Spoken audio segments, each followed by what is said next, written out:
you ever wonder why a certain card you picked up that has really good stats doesn't play as good as some of like the big time legends like Ed Reed, Randy Moss, and the typical people you always see in Madden Ultimate Team? Well, today I'm going to explain why that might be the case. Before we get into that, I would greatly appreciate if you are new, make sure to go ahead and leave a like on the video and also subscribe if you are new. I drop daily Madden content on the channel. My end of year goal is to hit 10k subscribers, so I would greatly appreciate your support. Now you see right here Ed Reed in the game right now in Madden 22 already, just stats wise, is absolutely insane. But kind of the secret stats, okay, that don't show up on even a card in Ultimate Team is going to be this right here, the player traits.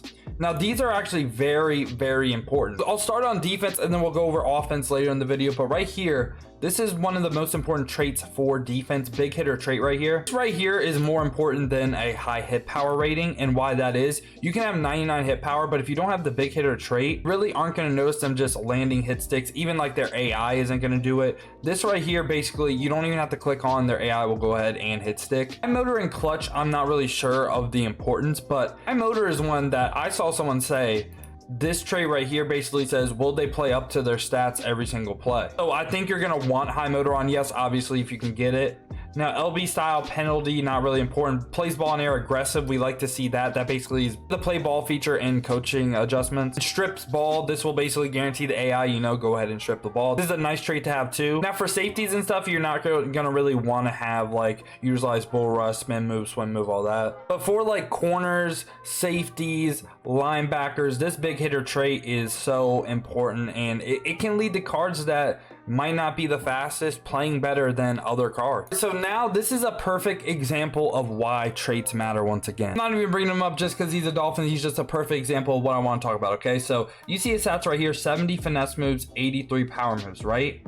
But if we come down here to the traits, utilize bull rush, yes. Spin and swim move, no. So his finesse move doesn't even matter. So last year, if you put an ability like El Toro on him, where it would just basically boost his power moves, he's going to be absolutely insane because, again, he only utilizes the bull rush move. So that's why he was a very good pass rusher last year, and a lot of people would just go ahead and run El Toro on him. And it's pretty important to note for pass rushing too. Like if you see someone with very high power moves and terrible finesse moves, but say it's the opposite way where they don't utilize the bull rush but they do swim and spins, then the card just isn't really going to do that good because he'll never utilize his good rating. We're going to talk about the offensive traits that you should look at. This is going to be running backs and kind of wide receivers, tight ends, all that. Aggressive catches, no. Obviously, you know, if you could have it, you'd want it on yes. You'd want clutch on yes too. Now cover the ball, you'd want it to brace against all hitters. That would lead to basically them just not fumbling, especially, I mean, you can still fumble, but it does help.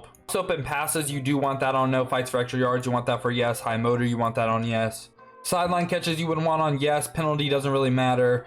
Possession and rack catches, both on yes too. Like a lot of these are kind of self-explanatory. Like drop open passes, if it's on no, he won't drop open passes. Then lastly right here, we're going to go ahead and take a look at the quarterback traits. Of course, you want clutch on yes. Forces passes doesn't really matter. That's like an AI thing. Penalty doesn't matter. QB style, I don't even believe really matters. Now, sense pressure. I don't even think sense pressure really matters on quarterbacks or throws ball away because it's all kind of like a user thing. But throws tight spiral on yes is pretty important, so you want that on yes. Lastly, for O linemen, just high motor on yes is really the only trait they get. I wish they would like kind of go a little bit more in depth with their traits. Yeah, I know this was a pretty short video. I just never see anyone really talking about traits, and I haven't really seen any YouTube videos on it. So I want to go ahead and inform y'all on some secret stats that you might not know about and that could lead to your cards playing better, even if they're lower overall, or why your cards are not playing as good as you think they should. But yeah, man, I hope y'all did enjoy this video. If you did, make sure to leave a like on the video and also subscribe if you are new. I appreciate y'all clicking on the video. Hope you have a great rest of your day. But other than that, man, has been your boy Dill, and I'm out. Peace, y'all.